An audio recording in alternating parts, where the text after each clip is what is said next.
बिस्मिल्लाहिर्रहमानिर्रहीम। मानामा अनोखी कहानियाँ कराची के अनोखे सफ़र की 11वीं किस्त के साथ महबूब इलाही महमूद आपके सामने। तो बात चल रही थी कि मुझे इत्तला दी गई कि अनोखी कहानियाँ बंद कर दिया जाए। तो ये खबर नहीं थी, एक बम का धमाका था।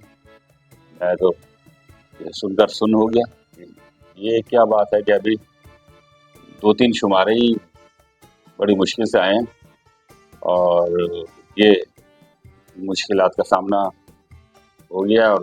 और तीनों जो मरकज़ी मुदीरान और कर्ता धर्ता लोग हैं, उन्होंने अनोखी कहानियाँ रिसाला बंद करने का जो है इंदिया दे दिया मुझे कि भाई हम इसे बंद कर रहे हैं। और मुस्तफ़ा ने कहा कि भाई ये हमारा मुत्तफ़क़ा फ़ैसला है कि अब रिसाला हम जारी नहीं रख सकते, क्योंकि हमारी मजबूरियाँ हैं। हम गुज़िश्ता 6 माह से अनोखी कहानी की तैयारियों में लगे रहे और हमारा कारोबार और जॉब और सब मुतासिर होते रहे। तो ये बात सुनकर मैं तो माऊफ हो गया और मेरे लिए तो ये जो एटम बम का धमाका था जो अचानक ही हो गया। उधर अमेरिका ने जो है जापान पे एटम बम गिराया था, इधर इन तीनों ने जो है मुझ पे एटम बम गिरा दिया। तो मैंने एक लम्हे के लिए सोचा और उनसे कहा कि आप ऐसा करें कि अनोखी कहानियां मेरे हवाले कर दें, अब ये रिसाला मैं निकालूंगा। वो तीनों हैरान हो गए और मुझे देखने लगे कि वो तीनों तो रिसाला बंद करने की बात कर रहे हैं और सिर्फ एक फर्द रिसाला जारी करने के लिए जिद कर रहा है। तो इस पर मुस्तफ़ा ने मुझसे कहा कि भाई ये क्या बात कर रहे हो, ये कैसे मुमकिन है, ये तो बड़ी जान जोखों का खेल है। ये हम 4 लोग मिलके रिसाला निकाल रहे थे, तो उसमें भी मुश्किलात हो रही थी और जो है अब तुम कह रहे हो कि मैं अकेला रिसाला निकाल लूँगा। और इसमें रिसाला निकालना बच्चों का खेल नहीं है, इसमें बहुत सारे काम होते हैं, इदारत से लेके जो है दुनिया जाके मसले मसाइल है, चारों मिलके किया करते थे। मगर अब जो है महबूब ये तुम कैसे करोगे? तो मैंने बड़े पुख्ता यकीन के साथ कहा, मैं तमाम कामों को देख लूँगा, ऐसा कोई मेरे लिए कोई मसला नहीं है।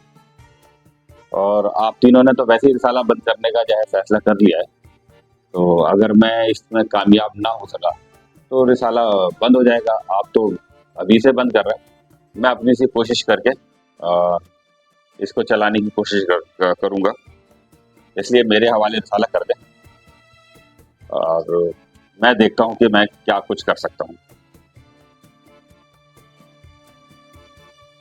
अच्छा, तीनों ने बड़ी जो है गैर यकीनी सूरत हाल के साथ जो है कहा कि अच्छा ठीक है, हम तीनों जो है ये रिसाला आपके हवाले कर देते हैं, फिर आप जाने आपका काम जाने। ठीक है। और उसके बाद वो जो है हमारे तीनों दोस्त जो है वो अपने ज़िंदगी की मसरूफियात में और दीगर मामलात में मगन हो गए और जो है रिसाला मुझे दे दिया गया।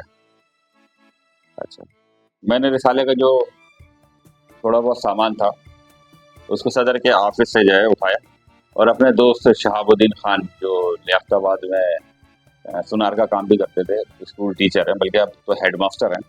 तो शहाबुद्दीन खान की जो है वो बिल्डिंग में कई एक दुकानें थी, तो उसमें से एक दुकान मैंने शाह से कह के अनोखी कहानियों के लिए जो है किराए पे ले ली। ये कोई 12 बाई 15 की एक दुकान थी जिसपे शटर भी लगा हुआ था। तो मैंने तमाम सामान जो है थोड़ा बहुत था सदर से जो है उस अपना दुकान में मुंतकिल कर दिया। अच्छा, इस बिल्डिंग की खास बात ये थी कि इसके चारों तरफ जो है वो सुनार बैठे हुए थे जो सोने का काम करते थे। बीच में एक में कलम का मजदूर था और वो जो है वो कहानियाँ लिखने का काम और सफ़ेद काले किया करता था। तो अक्सर शहाबुद्दीन के दोस्त जो है उनसे कहा करते थे कि भाई ये क्या काम करता है, ये रोज़ाना आता है और जो है कुछ कागज़ों पे लिखता है और वापस चला जाया करता है। तो ये सिलसिला हुआ तो मैंने वहाँ पे अपना ऑफ़िस जो है मुंतकिल कर दिया। अब उस ऑफ़िस में ना तो बैठने के लिए कुर्सियाँ थी, ना मेज़ थी, ना कुछ। बस 2-4 चीज़ें कार्टन्स में जो है भरी हुई थी और मुसव्वदे और इस तरह की चीज़ें।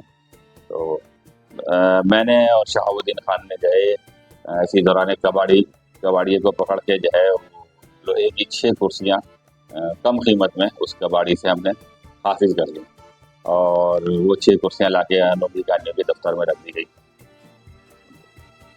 तो इससे कम से कम बैठने का बंदोबस्त ज़रूर हो गया। उसके बाद जो है चैम्बर के मेरे एक दोस्त होते थे, doctor Abid Hussain homeopathic doctor थे। तो उनसे मैंने ज़िक्र किया तो उन्होंने कहा कि भाई मेरे पास मैंने क्लिनिक बंद कर दिया, मेरे पास एक बेंच और एक जो है टेबल है, अगर आपको ज़रूरत है तो मैं आपकी खिदमत में पेश कर सकता हूँ। तो मैंने जो है डॉक्टर आबिद हुसैन से जो है अ, बाबू उनसे वो बेंच और मेज़ लेने की हामी भर ली और ताकि अनोखी कहानियों के दफ्तर को कोई ऐसी सूरत दूँ कि बैठ के आराम से काम कर सकें और लोग भी आके बैठ सकें।